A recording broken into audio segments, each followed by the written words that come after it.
As part of the Toronto Star's wildfire project this year, we wanted to figure out what firefighters are doing when they're not fighting forest fires. And a big approach that's coming into vogue more now is actually an ancient approach, an old indigenous approach that they call prescribed burns. And the idea is you set a fire when the risk of it spreading is low, and that will actually make the forest more resilient when a real fire comes through during the hot, dry summer months. We drove up from Toronto and headed right to the sort of southern edge of the Temagami region. And we went down a bunch of long logging roads where they had actually clear cut on both sides, and you could see the slash heaps. And after a few hours of driving these logging roads, we arrived at a site called Sinton Creek, just next to the Temagami River. The location of the prescribed burn was a selective cut logging site. And what does that mean? It means they took out most of the trees when they came through to log, but they left the biggest ones. These essentially are going to be like the grandmother trees, the trees that are going to repopulate the forest. But white pine is specific. It needs fire to reproduce. And so they were setting fires that day in order to prepare the ground so that when the cones drop in the fall, a new generation of white pine can spring up. So how do you burn safely in the forest? That was what we came to learn. They set the perimeter with fire hose the whole way around, and they wet down the area on the perimeter of the fire in order so that it would not spread past the sort of limits that they had set. They had a brand new prototype of the new kinds of sprinklers they're going to start using. And this thing looked like it was out of RoboCop. It was a giant spider-like device that they could set up just about anywhere in the forest, and all the fire rangers were really excited to see this thing in action. And ultimately, it was just an oversized, massive garden sprinkler.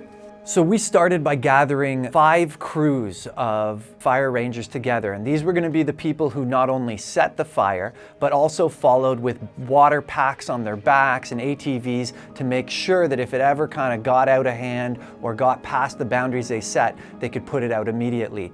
And right before we started the fire, they gave us a walk of the perimeter.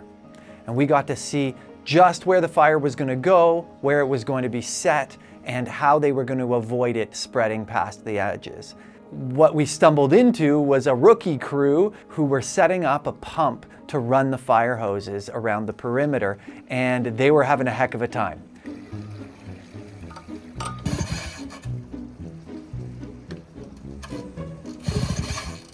It was really interesting sitting down with their veteran crew leader, who really said, you know what, I could go and fix this pump myself in 5 seconds, but they need to know how to do it. And he let his 3 crew members kind of troubleshoot this thing until they got it up and running. These pumps are the basic firefighting tool that you'll see anywhere you find Ontario Fire Rangers.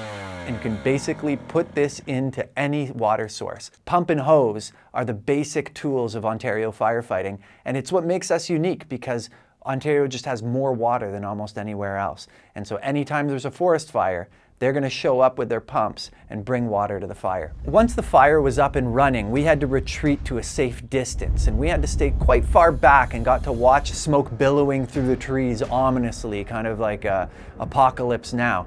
And in order to monitor the fire's progress, they're using drones with infrared cameras flying over top of the fire. And they say it's actually more accurate and more reactive than people following the fire on foot. Prescribed burns are becoming more and more popular everywhere. Ontario wants to do more. We only do about 5 or 6 a season. And we even do them in Toronto now, where they will actually burn a tiny little area in High Park. And it's turned not only into an ecological thing about resilience against fire and reproduction of native species, but it's also a real important moment for the Indigenous community in Toronto, where they get to come out and bring some of their cultural practices as well.